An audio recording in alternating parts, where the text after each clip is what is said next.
hindsight, are you sorry for the hurt that your posts caused people?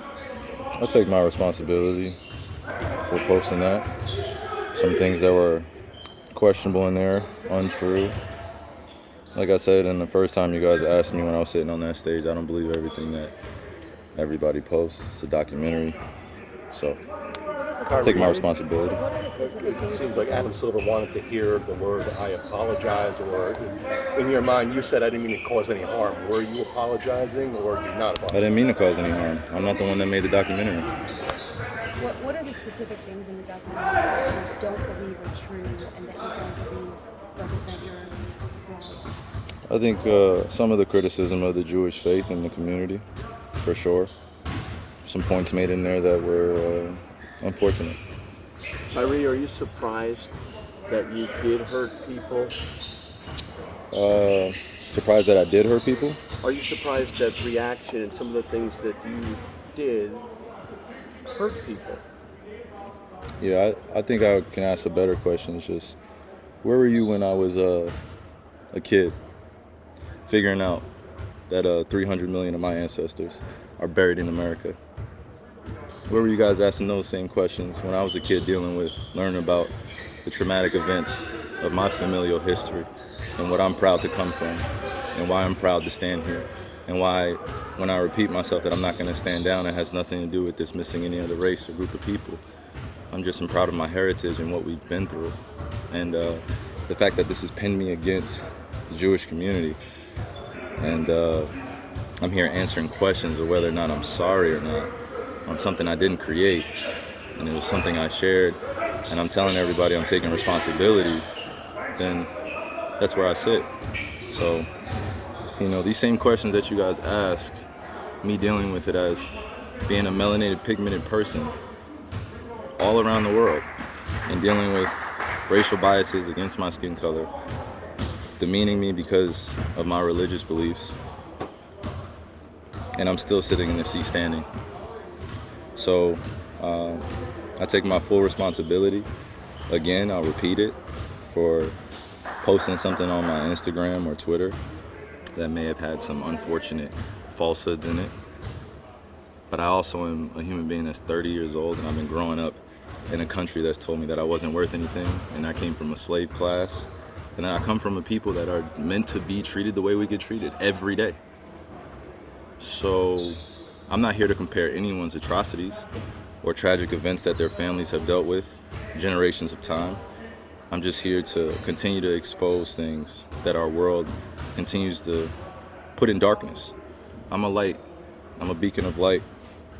That's what I'm here to do. You guys ask me questions about basketball, I give you my expert opinion. You guys ask me about other things, I give you my opinion, and it's met with whatever you believe the perception or the deception is.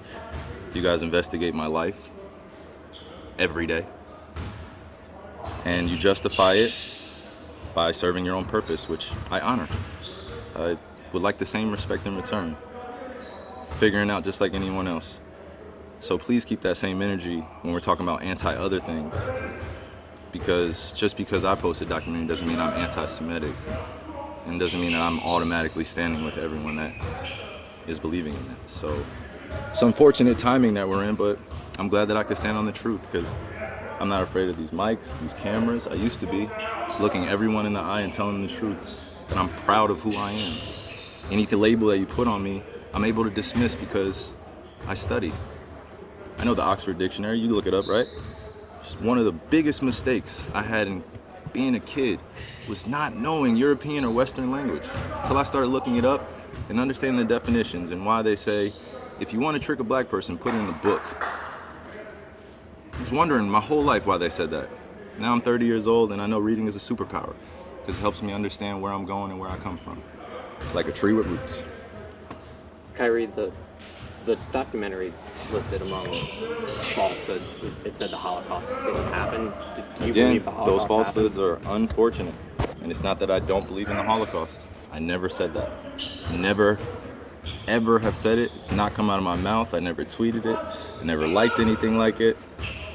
So the Holocaust in itself is an event that means something to a large group of people that suffered something that could have been avoided. No one said we had to practice racism. No one said we had to treat each other like garbage. No one said that I had to stand here today and understand that many people that come from generations 60 years ago, 40 years ago, enslaved some of my ancestors still, spiritually, mentally, and emotionally, and it's still going on. And you guys are asking me, respectfully, to speak on something that was a documentary that I had nothing to do with. I didn't make it. So just please keep that same energy when you guys are addressing me. Kyrie, for the record, do you have any anti-Semitic beliefs? Again, I'm going to repeat. I don't know how the label becomes justified because you guys ask me the same questions over and over again. But this is not going to turn into a spin around cycle of questions upon questions. I told you guys how I felt. I respect all walks of life and embrace all walks of life. That's where I sit. I think what people want to hear, though, is just a yes or no on that question. Yes or no. I cannot be anti-Semitic if I know where I come from. I cannot be anti-Semitic if I know where I come from. Kyrie, did you personally meet with the ADL? I was informed that they wanted to have a meeting, and we handled it.